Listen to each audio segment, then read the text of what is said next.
Whole numbers के LCM और HCF निकालना हम सबको आता है, लेकिन अगर फ्रैक्शन दिया जाए या फिर डेसिमल नंबर्स दिया जाए या फिर ऐसे बोला जाए कि भाई दो नंबर्स निकालो जिनके एलसीएम इतने हैं एचसीएफ इतने हैं, तो अब सबका स्वागत है आपका अपना चैनल रिमारो कॉम्पिटिटिव एग्जाम्स में। आज इस वीडियो में हम देखने वाले एचसीएफ और एलसीएम रिलेटेड कुछ सम्स, ऐसे सम जो कॉम्पिटिटिव एग्जाम्स में आते हैं। ये वीडियो आपके लिए बहुत ही इंपॉर्टेंट है, तो इस वीडियो को पूरा देखना, स्किप मत करना। और अगर चैनल पे नए हो तो सब्सक्राइब कर लो अभी।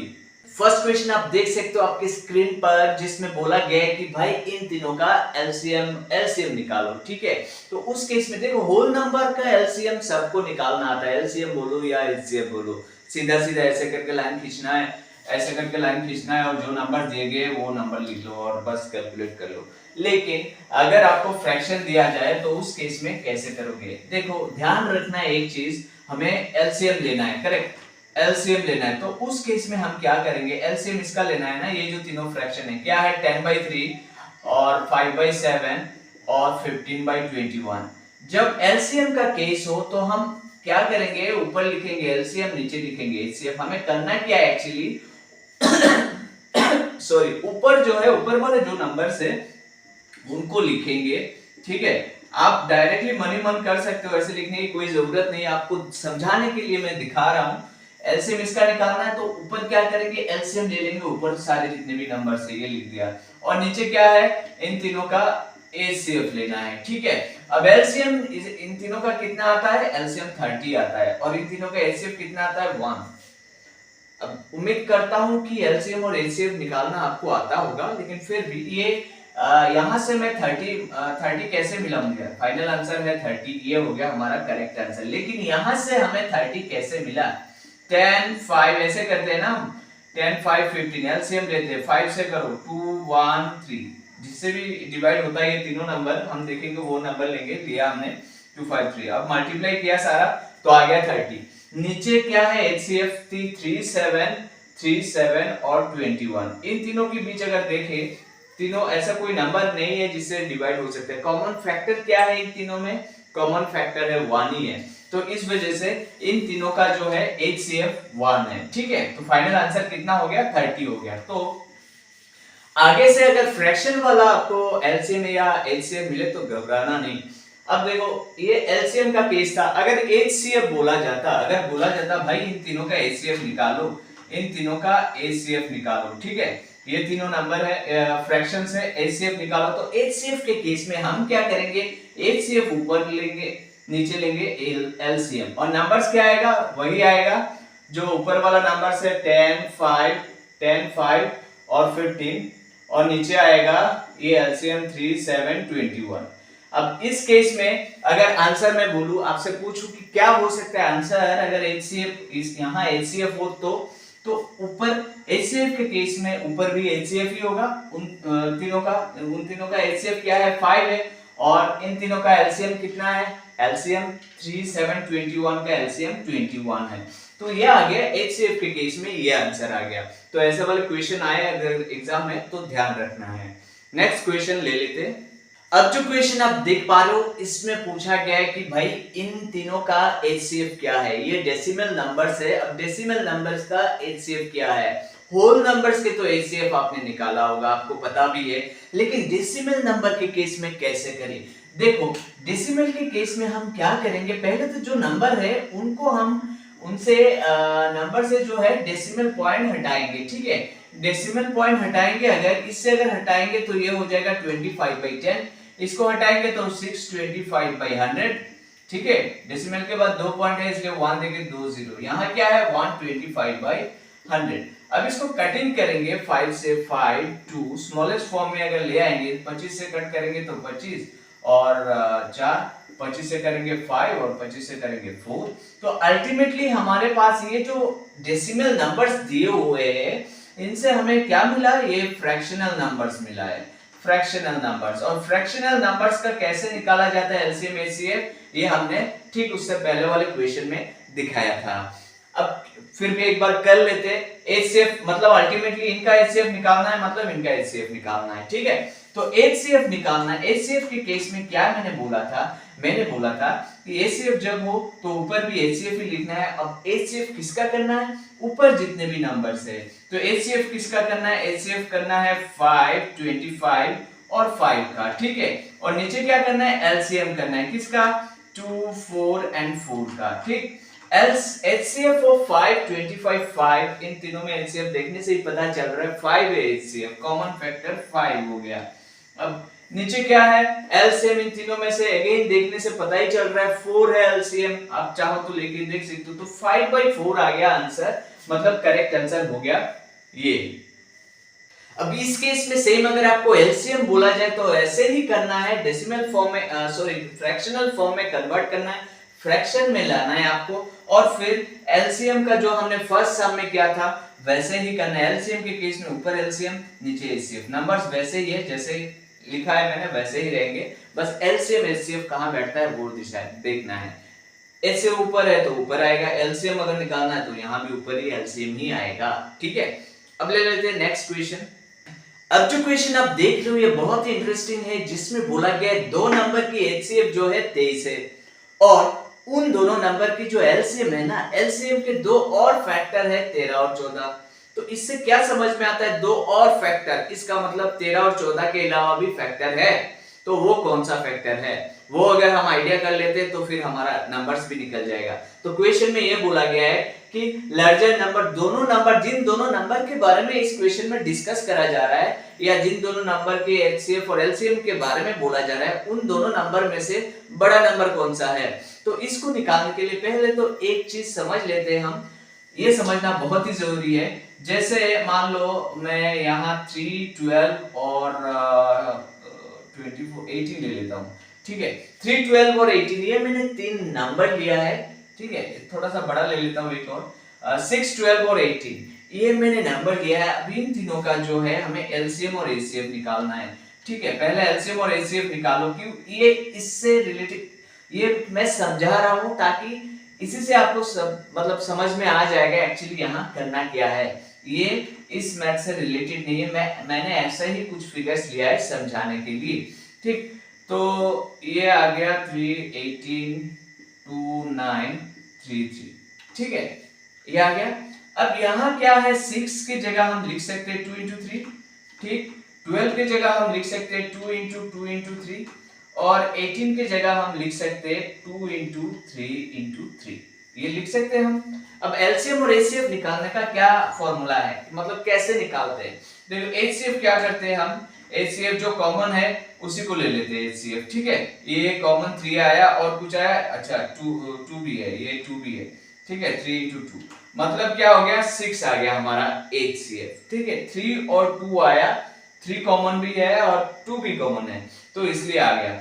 एलसीएम क्या करेंगे, जो कॉमन है उसको लेंगे और जो एक्स्ट्रा है वो भी रखेंगे। जो कॉमन है हमने लिख दिया, कॉमन क्या है 2 और 3 है भाई कॉमन। एक्स्ट्रा क्या है, एक्स्ट्रा यहाँ 2 है और यहाँ 3 है, ठीक है। अगर यहाँ भी कॉमन आता, पहले देखते हैं हम तीनों में कॉमन क्या है, फिर दो में कॉमन क्या है, ऐसे करके एलसीएम लेते हैं, और अगर बाद में कुछ भी कॉमन नहीं है तो जो एक्स्ट्रा बचता है उसी को ले आते एलसीएम में। तो यहाँ एलसीएम में ले आते, ये 2 एक्स्ट्रा बचा हुआ था ये ले आते, और यहाँ एक 3 बचा हुआ था एक्स्ट्रा, ये है एक्स्ट्रा, ठीक, ये एक्स्ट्रा। तो हमने क्या किया, देखो एलसीएम के अंदर जो पहले 2, 3 हमने लिया, वो 2, 3 कौन सा था, कॉमन वाले 2, 3 थे, जो तीनों नंबर के फैक्टर। ये क्या है, ये 2 और 3 क्या है, 6 का फैक्टर है, उत्पादक, ठीक है। 6 का, ये 6 का फैक्टर है। ये 12 क्या है, ये नंबर्स क्या है, 12 के फैक्टर है।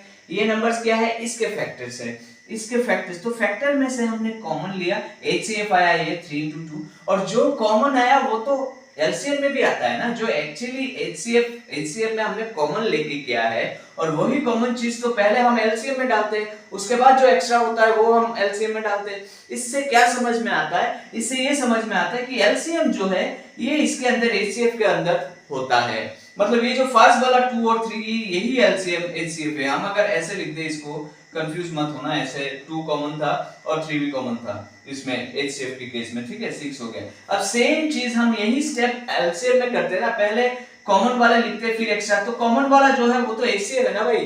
तो इसका मतलब यहाँ 2 into 3 की जगह हम HCF लिख, जो भी HCF हो ये HCF लिख सकते हैं। तो इससे समझ में आता है कि LCM equal to HCF into बाकी नंबर से। तो ये क्या है, इनटू देके जब किसी नंबर को इनटू देके हम ब्रेक करते हैं, जैसे ये इनटू इनटू देके ब्रेक किया, ये सारा क्या है फैक्टर्स है इसके। तो ऐसे ही LCM के फैक्टर्स निकला है क्या, ये HCF है, जो भी वैल्यू है, यहाँ वर्डिंग पे मत जाना, HCF कोई भी एक वैल्यू होगा, यहाँ LCM कोई भी एक वैल्यू होगा। तो ये क्या है, ये 2 3, ये HCF और ये 2 3, ये सारा क्या है LCM का फैक्टर है। तो क्वेश्चन में क्या बोला गया है कि 13 और 14 जो है ना LCM, जो इस क्वेश्चन की जो LCM है, LCM के दो फैक्टर है और दो फैक्टर अदर 2 फैक्टर से, मतलब क्या है यहाँ 13 और 14 होगा और HCF की जगह क्या होगा, HCF की जगह जो HCF का वैल्यू है, तो HCF भी तो एक फैक्टर हुआ ना। समझ में यही आया कि HCF भी एक फैक्टर हुआ, क्योंकि हमने देखा है LCM के अंदर HCF होता है और HCF ही एक फैक्टर है LCM का। ठीक है, HCF के अलावा भी और फैक्टर्स होते हैं LCM का, क्वेश्चन में वही बोला गया। और जो फैक्टर्स है वो कौन कौन से हैं, 13 और 14। इसका मतलब इसी से कंपेयर करें तो मतलब 13 14 यहाँ आ जाएगा और HCF क्या है, HCF का जो वैल्यू है वो। तो अल्टीमेटली हमें इस क्वेश्चन में क्या मिलता है, इस क्वेश्चन में हमें LCM मिलता है क्या, LCM होता है 23 into 13 into 14, ये आता है हमारे पास LCM। ठीक है, अब देखो ये LCM अगर ऐसे आता है, किस केस में आता है, ये तो हमें पता है ये 23 HCF है, 23 HCF है।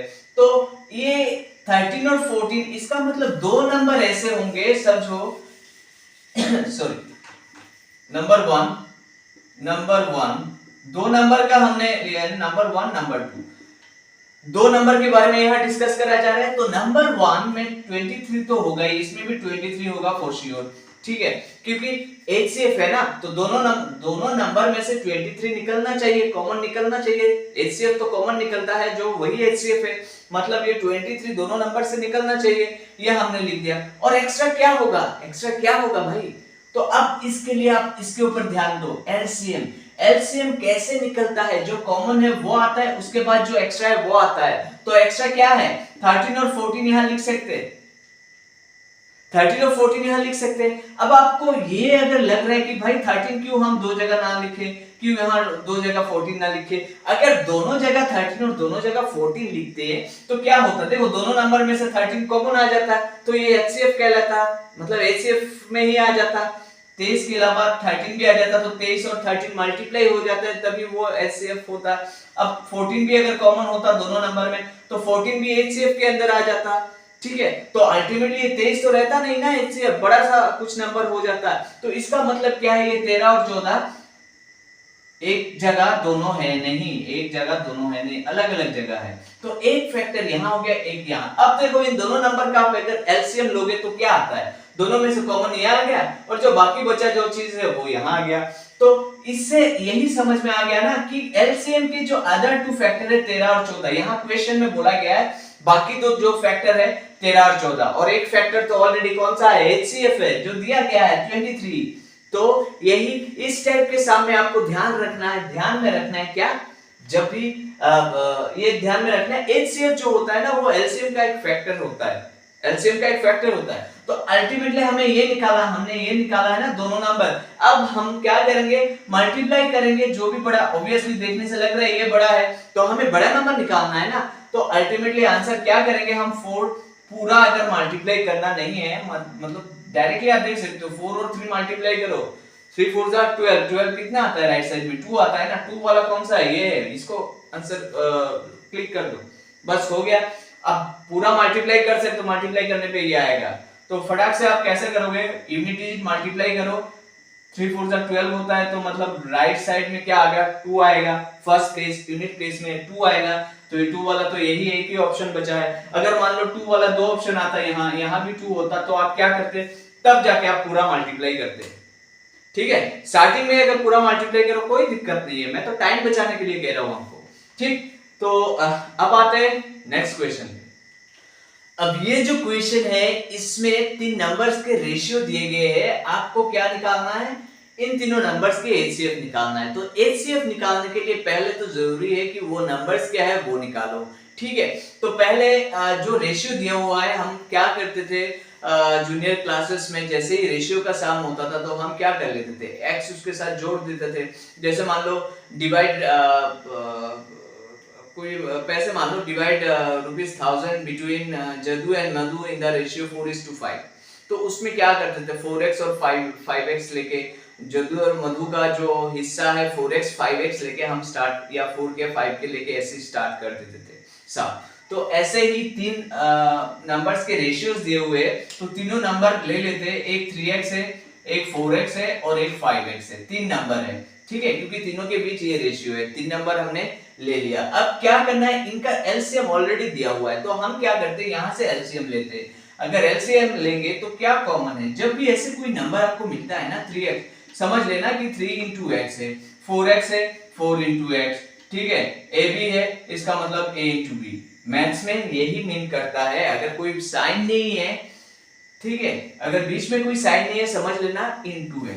अब देखो इनका एलसीएम लेना है, इनका एलसीएम क्या होगा, कॉमन क्या है, कॉमन तो सिर्फ x ही दिख रहा है, इसके अलावा कुछ है नहीं, तो नीचे क्या आएगा 3 4 और 5, ठीक। अब अगर एलसीएम का रूल यही है ना, सबको मल्टीप्लाई करते करेंगे, 4 5 जा 20, 23 जा 60, 60 और x 68, तो हमारा एलसीएम कितना निकल गया 60x, इसमें से 60x निकल गया। और एलसीएम का वैल्यू ऑलरेडी 2400 दिया हुआ है, यहां लिख लेंगे 2400, यही एलसीएम है ना तीनों नंबर का, जो x लेके हमने निकाला है, और इसी का वैल्यू दिया हुआ है 2400। इसमें से अगर x निकालेंगे तो हो जाएगा, ये 0 0 कट जाएगा, 40 आ जाएगा, ठीक है, x हो गया 40। अगर x 40 होता है तो तीन नंबर है, ये तीनों नंबर में आप पुट कर लेते हैं, इस पे क्या आएगा 3 into 40 मतलब क्या है 3x हो गया 120, ठीक है, यहाँ कैलकुलेशन करके दिखा देते हैं, 3 into 40 इक्वल टू 120। दूसरा क्या है 4x है, 4 into 40 160, ठीक। तीसरा क्या है 5x है, 5 into 40 कितना हो गया 200 हो गया। अब इन तीनों के बीच क्या करना है, हमें एचसीएफ लेना है, तीनों की एचसीएफ लेना है, तो 120 160 और 200 की एचसीएफ। एचसीएफ कैसे करेंगे, हम अलग अलग करके कर सकते हैं या फिर एक साथ कर सकते हैं, एक साथ कर लेते तो टाइम कम लगेगा 200। अब इन तीनों का एचसीएफ लेना है, देख लेते हैं किससे डिवाइड जाएगा, छोटा नंबर ना लेके डायरेक्टली हम बड़ा नंबर ले सकते हैं जो कॉमन डिवीजन मतलब डिवाइड हो जाता हो, ऐसा नंबर। तो 10 से तो सारा जाएगा ही, देखने से लग रहा है, 40 से भी जाएगा, ठीक है, 80 से नहीं जाएगा, तो 40 से जाएगा ये 43 और 4 और ये क्या है 5। ये जो नेक्स्ट में कोई ऐसा नंबर नहीं है जिसे हम इन तीनों को डिवाइड कर सकते हैं 1 के अलावा, तो मतलब ये 40 से सारा डिवाइड हो रहा है और कोई नंबर है नहीं, तो जिससे डिवाइड हो रहा है सारा नंबर, ठीक है, जो हाईएस्ट नंबर है जो डिवाइड हो रहा है वही हो गया एचसीएफ। तो ये अब ये जो क्वेश्चन है इसमें बोला गया दो नंबर्स के सम जो है वो 55 है, ठीक है, दोनों की एलसीएम और एचसीएफ दिया हुआ है, एचसीएफ कितना है 5 है और एलसीएम है 120। अगर ऐसा होता है तो फिर उन दोनों नंबर की रेसिप्रोकल का सम निकाले। रेसिप्रोकल क्या है, अगर एक नंबर मान लो x है तो उसका रेसिप्रोकल 1/x, या फिर एक नंबर 2 होता है इसका रेसिप्रोकल 1/2, 3 होता है रेसिप्रोकल 1/3, या फिर नंबर 1/3 होता है तो उसका रेसिप्रोकल होगा 3, मतलब उल्टा हो जाता है फ्रैक्शन, ठीक है। तो इसको मतलब कॉन्सेप्ट ऐसे समझते हैं, 3 है ना तो इसके नीचे मनी मन 1 है, तो इसको उल्टा करेंगे तो 1/3 आ जाता है। कोई भी नंबर हो उसको अगर उल्टा कर देते तो उसका रेसिप्रोकल निकल जाता है, ठीक। तो हमें ये दिया गया है दोनों नंबर की सम जो है 55, ले लेते दो नंबर x और y, दो नंबर दोनों की सम जो है 55 है, ठीक है। हमें क्या निकालना है, हमें निकालना है इसका उल्टा और इसका उल्टा करके प्लस निकालना है, इन दोनों का प्लस निकालना है, सम करना है।